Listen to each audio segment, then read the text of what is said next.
Hello, good morning, student. Today we are going to learn basic English. आता बघा मित्रांनो, आज आपल्याला जे मुलं एकदम सुरुवातीपासून इंग्रजी शिकत आहेत त्यांच्यासाठी हा व्हिडिओ आहे की ज्यांना अजून इंग्रजी मधलं संपूर्ण ज्ञान काही झालेलं नाही, म्हणजे एकदम सुरुवात आहे.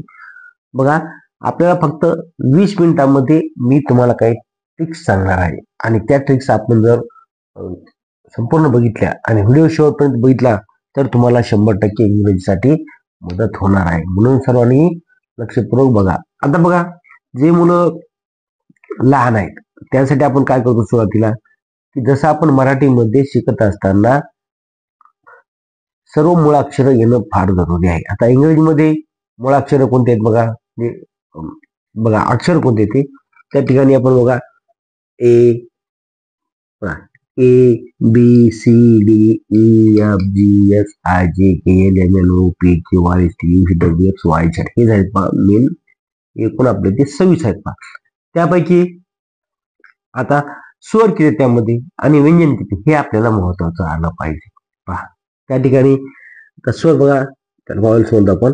स्वर किती येतं? ए ई आय ओ यू हे आहेत बघा स्वर, आणि आपण व्हाउल्स म्हणतो. आणि कॉन्सोनंट काय आहेत बघा, व्यंजन कोणते आहेत? तर बाकीचे राहिले. समजा आता बी ए सोडलं B C D C D E गेलं एफ जी एच आय गेलं I J K L M N O संपलं O P Q R S T U इथे गेलं V W X Y Z.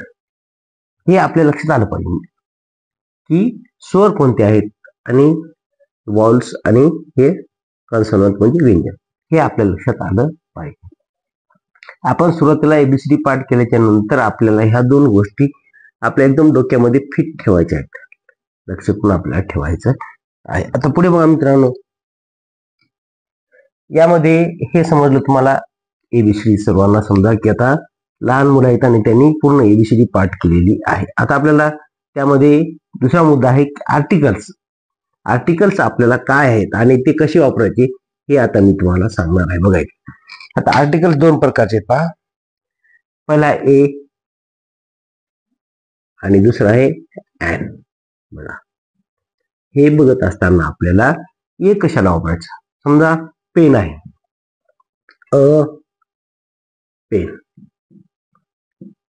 आणि लक्षात. Number 2 book, a book. दुसरं a tree. काय पण घेतो, एखादी वस्तू घेतली आपण. आता हे समजा आपण ए म्हणजे एक वस्तू, परंतु ज्या ठिकाणी व्हाउल्सने म्हणजे स्वराने सुरुवात होते त्या ठिकाणी आपल्याला एन वापरायचं असतं. लक्षात ठेवा. समजा एन अम्ब्रेला,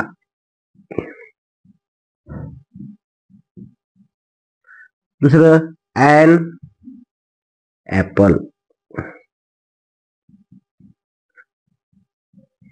म्हणजे या ठिकाणी ही स्वराने सुरुवात झाली आहे. आता एलिफंट असेल तर एन एलिफंट.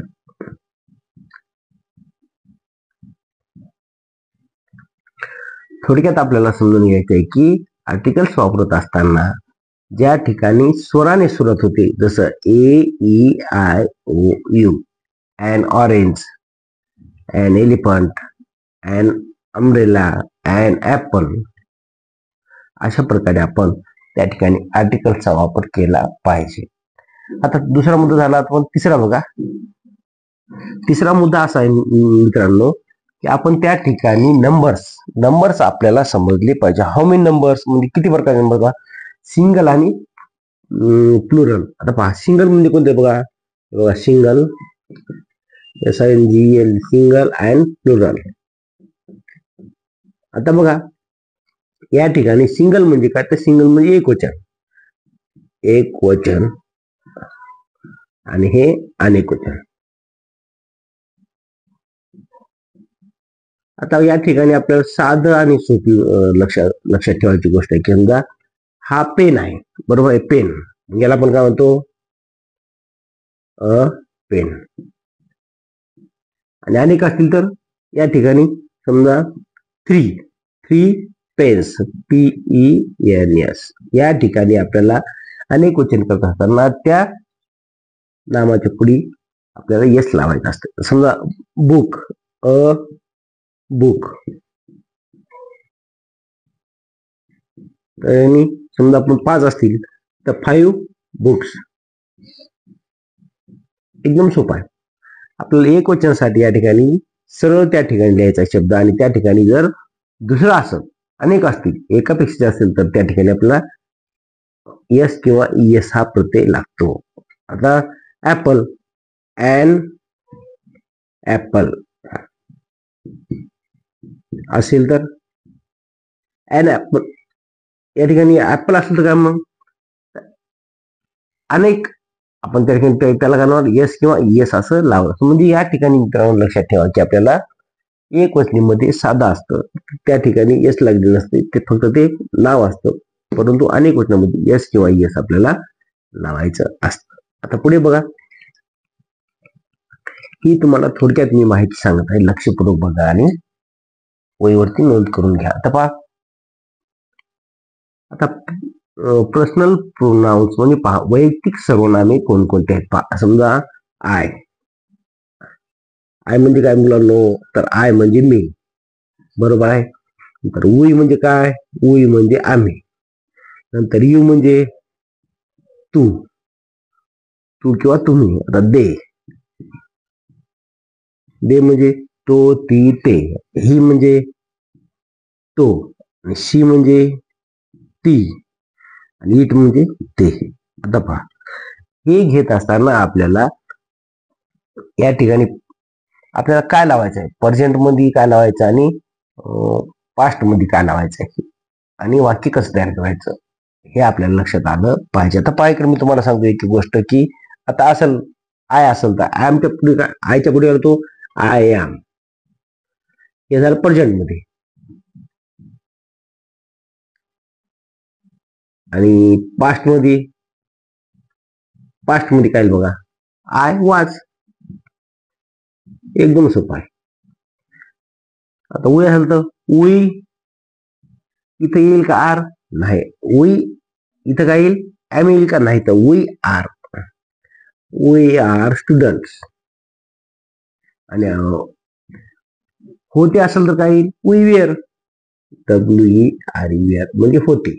आर म्हणजे आहेत आणि वेअर म्हणजे होते. यूच्या पुढे काय येईल, यू आर अ गर्ल.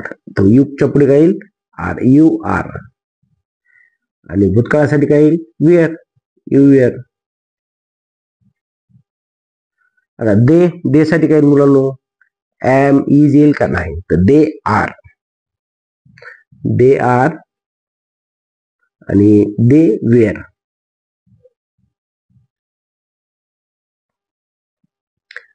आता ही साठी काय येईल, ही साठी येईल इज. ही साठी एम येत नाही, आर येत नाही, एक वचनी असल्यामुळे ही इज येईल. आणि होतासाठी ही, तो होता, काय येईल, ही वाज. पुढचा मुद्दा येईल सी साठी काय येईल, शी इज. आणि होतीसाठी वाज, सी वाज. इट साठी इट इज अ मँगो, असं. इट इज अ ऍपल, असं. इट वाज, इटच्या समोर आपल्याला इज घ्यायचं आहे. आणि हे आपल्याला वाक्य तयार करत असताना लक्षात ठेवायचं. पहा, आपण या ठिकाणी काय बघा, हे आपल्याला टू बीचे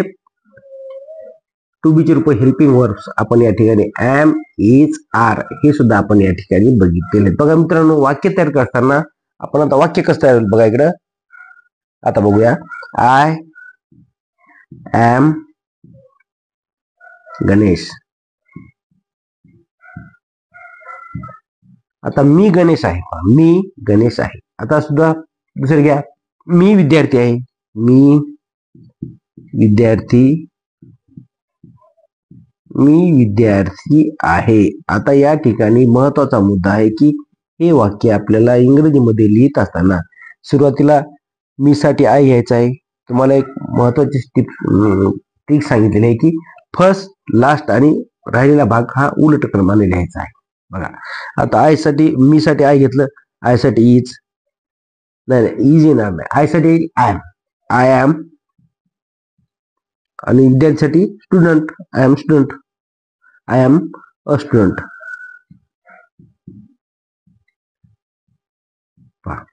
ही सोपी वाक्य आपल्याला तयार करायची असतात. आता दुसरं आपण एक उदाहरण बघूया तुम्हाला की समजून सांगण्यासाठी. आपल्याला या वाक्य तयार करत असताना इज, एम, वाज, वेअर कुठे घ्यायचं हे आपण 2-3 वाक्य बघूया म्हणजे तुमच्या लक्षात येईल. आता बघा इकडे मित्र मुलांनो, आता बघा वाज. आता मी शेतकरी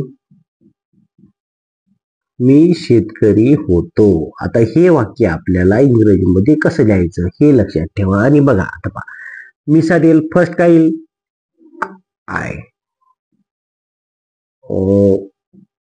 फोर्थ घे आय वॉज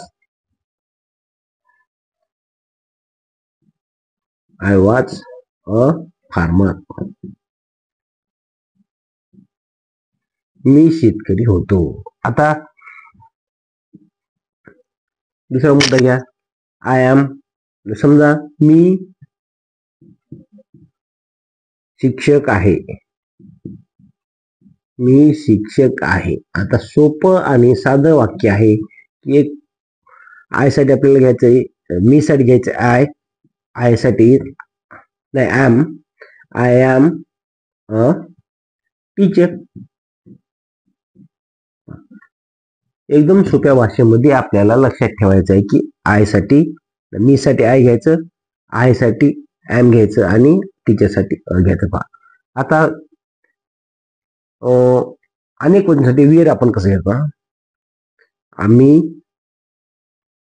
मुले मैदानावर होती. बॉईज मुले मैदानावर होती. आता मुलीसाठी बॉईज समजा तर चिल्ड्रन्स.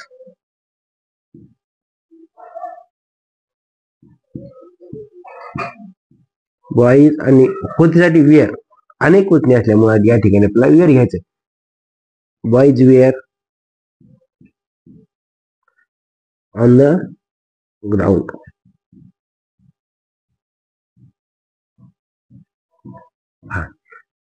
मुलीसाठी आपण बॉईज घेतलं, चिल्ड्रन पण घेऊ शकतो, पण boys wear on the ground. अशा प्रकारे आपल्याला वाक्य तयार करायचं. आता फ्युचर साठी काय होईल, I will go to Mumbai. म्हणजे आपल्याला हे फ्युचर साठी सुद्धा आय शॅल सुद्धा, विल आणि शॅल सुद्धा आपल्याला वापरून हे भविष्यकाळी वाक्य आपल्याला तयार करता येतात. अशा प्रकारे विद्यार्थी मित्रांनो आपल्याला बेसिक मधले ट्रिक्स आहेत आणि हे बेसिक मधले 5 मुद्दे तुम्ही लक्षपूर्वक याचा पुन्हा एकदा रिपीट व्हिडिओ बघा, पुश करा आणि व्हिडिओ पुन्हा बघा आणि हे 5 मुद्दे आपण आपल्या वहीवरती नोंद करून घ्या आणि त्याची प्रॅक्टिस करा. थँक्यू.